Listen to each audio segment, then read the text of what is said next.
दोस्तों 2026 में ईरान में क़यामत की एक बहुत बड़ी निशानी ज़ाहिर हो गई है, या ये समझें कि पूरी होने वाली है।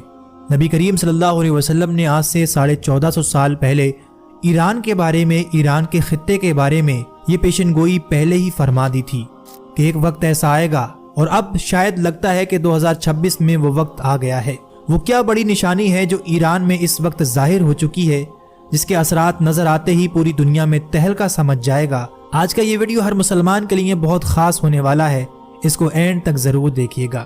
दोस्तों आज से 1450 साल पहले ईरान के खित्ते के बारे में ऐसी पेशनगोई फरमाई गई थी जिसे सुनकर आज के दौर में आप दंग रह जाएंगे। वो कौन सी फौज की निशानी अहादीस में बयान की गई है जिसका रास्ता दुनिया की कोई ताकत नहीं रोक सकेगी, आज इस वीडियो में आप जानेंगे। आज दोस्तों ईरान में क़यामत की बड़ी अलामतों के आसार जाहिर होना शुरू हो चुके हैं और हम मुसलमान हैं कि गफलत की नींद सोए हुए हैं। हमने उन निशानियों को नज़रअंदाज कर दिया जो हमें 1450 साल पहले प्यारे नबी सल्लल्लाहु अलैहि वसल्लम ने बताई थी। आपने कभी सोचा है कि जो दुनिया की खबरें आपको टीवी पर दिखाई जाती हैं, असल में क़यामत की वो निशानियां हों जिनकी खबरें हमें 1450 साल पहले प्यारे नबी सल्लल्लाहु अलैहि वसल्लम दे चुके थे। ईरान पर होने वाले हमले और अरब देशों में बढ़ती जंगें बस एक सियासी कशमकश हैं या फिर कुछ ऐसा है जिसका ताल्लुक आपकी और मेरी आखिरत से जुड़ा है। आइए वक्त के पर्दे हटाते हैं और ऐसी निशानियों के बारे में आपको बताते हैं जिसकी पेशनगोई हमारे नबी सल्लल्लाहु अलैहि वसल्लम ने सदियों पहले फरमा दी थी। नबी करीम सल्लल्लाहु अलैहि वसल्लम ने फरमाया, मशरिक से एक लश्कर निकलेगा जो हक के साथ लड़ेगा। उलमा फरमाते हैं कि ये मशरिकी लश्कर कूफा और इराक, ईरान के सिमत से निकलेगा और मेरा यकीन है दुनिया टल सकती है लेकिन मेरे मुस्तफ़ा सल्लल्लाहु अलैहि वसल्लम का ये फरमान नहीं टल सकता। मेरे आका ने जो फरमाया है वो होकर रहेगा, और ये कब होगा इसकी पहचान भी हमारे नबी ने पहले ही बता दी थी और उस फौज का झंडा भी बता दिया था कि कैसा होगा। आपने फरमाया था कि खुरासान से काले झंडे लेकर एक फौज निकलेगी। आम जबान में आप कह सकते हैं एक आर्मी निकलेगी।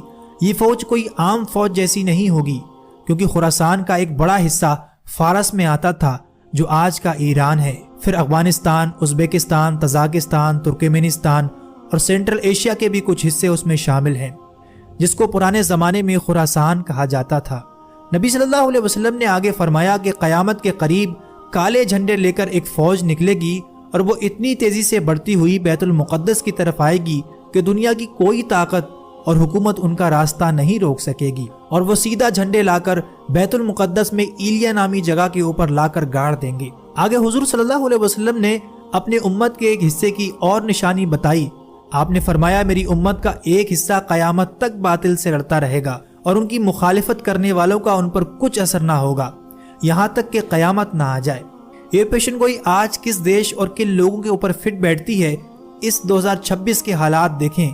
दुनिया की बड़ी ताकतें किस खित्ते को घेरने की कोशिश कर रही हैं, वही खित्ता जिसके बारे में फरमाया गया था कि इनके कदम कोई नहीं रोक पाएगा यहाँ तक कि वो अपने झंडे बैतुल मुक़द्दस की ज़मीन में गाड़ देंगे। जैसा कि हदीस पाक में बताया गया है कि वो डटे रहेंगे, और ये पेशनगोई दिन ब दिन हमारी आंखों के सामने करीब आती जा रही है। आज की मौजूदा सूरत हाल इसी पेशनगोई की तरफ इशारा कर रही है। रसूलुल्लाह सल्लल्लाहु अलैहि वसल्लम ने फरमाया था, क़यामत उस वक्त तक कायम नहीं होगी जब तक कत्ल व गारत आम ना हो जाए। लेकिन क्या आपने गौर किया, हुजूर ने फरमाया था कि एक वक्त ऐसा भी आएगा कि मरने वाले को मालूम ना होगा कि वो क्यों मारा गया, और मारने वाले को पता ना होगा कि उसने क्यों मारा। आज टेक्नोलॉजी के इस दौर में इंसान की जान की कीमत क्या रह गई है। हर मुल्क में इंसान मारा जा रहा है बगैर किसी वजह के।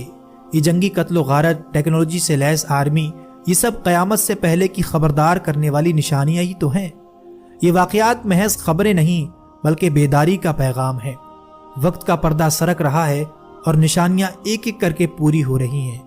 अगर आप भी चाहते हैं कि लोग इन निशानियों से बेदार हों तो इस वीडियो को ज़्यादा से ज़्यादा लोगों तक ज़रूर पहुंचाइएगा। अपनी कीमती राय हमें नीचे कमेंट करके ज़रूर दें